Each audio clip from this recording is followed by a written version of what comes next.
গ্রামের মেয়ে জান্নাত জান্নাত বিয়ের জন্য একজন ভালো পাত্র চায়। গরিব ঘরের মেয়ে, বাবা মা অনেক গরিব, তাই বিয়ে করে চলে যাবে অনেক দূরে। যদি ভালো লাগে বিয়ে করে নিতে পারেন। যদি আমার সারা জীবনের জন্য দায়িত্ব লয়, আমার পাশে থাকে, তাইলে আমি তার লগে সারা জীবন থাকতে চাই, তার সাথে আমি। আচ্ছা আচ্ছা, ক্যামেরার সামনে এসেছেন, কি কারণে এসেছেন? ক্যামেরার সামনে আইতে একটা মনের মতো যদি মানুষ পাই, যদি আমার সারা জীবনের দায়িত্ব লয়, বিয়ে শাদী বসবো, তার জন্য মনের মতো মানুষ পাইলে তার অনেক কষ্ট বড় হয়েছে। যদি একটা মনের মতো মানুষ পাই, প্রবাসী ভাই একটা যদি মনের মতো মানুষ হয়, বয়স হইলেও সমস্যা হবে না। তো মানে আপনি কি লেখাপড়া করেছেন নাকি? লেখাপড়া করি নাই, কোন রকম পেটের ভাতে খাইয়া বাসায় কাজ কাম করে তাই পেট চলতেছে। অনেক কষ্টে আছি, অভাবে আছি।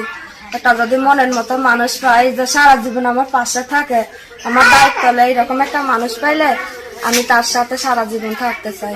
আচ্ছা আচ্ছা, তো এখন যদি কোনো ভাই যদি আপনাকে পছন্দ করে জীবন সাথী হিসাবে নিতে চায়, সেক্ষেত্রে কিছু বলেন? পাশে রাখে আর তার সাথে আমার রাখে, আমি তার সাথে সারা জীবন থাকবো। আমার দাদিরা চাইলে আমি তার কাছে যাবো, কেন আমার কুকুরা আছে, তাদের কাছে দিয়ে আমি তার সাথে তার হাত দিয়ে সে আমার দুটো ডাল ভাত খাইয়ে রাখে। যদি পর্দার তলে 5 ওয়াক্ত নামাজ পড়াইতেছে, আমি যেভাবে থাকতে পারি, আমি কোন রকম পেটে ভাতে খাইয়া তার সাথে আমি সারা জীবন থাকবো। আমি ভালো মন্দ চাই না, কোনো টাকা পয়সা চাই না, সোনা দানা চাই না, একটা ভালো মনের মানুষ চাই। আচ্ছা, আপনার মোবাইল নাম্বার দিবেন? আচ্ছা, তো প্রিয় দর্শক দেখতে পাচ্ছেন সামনে এক বোন দাঁড়িয়ে আছে। যদি কোনো ভাই তাকে পছন্দ করেন সরাসরি তাকে ফোন দিবেন, আর যদি বিয়ে করেন সেক্ষেত্রে তাকেই ফোন দিবেন। ভিডিওতে মোবাইল নাম্বার দিয়ে দিই, আপনার নম্বর দিয়ে দেবো, কথা একটু যাচাই বাছাই করে নেবেন। আপনার কথা বলবেন, এখানে তৃতীয় পক্ষ কোনো লোক থাকবে না। আচ্ছা, ভালোবাসতে যদি বিয়ে শাদী করে এইরকমই লোকে ফোন দিও, আমি তার সাথে সারা জীবনই থাকবো, আমি কোনো করি না। ওকে বোন, আপনার জীবনের গল্প শুনলাম, যদি আবার দেখা হয় বাকি জীবনের গল্প শুনলাম। আপনি ভালো থাকেন।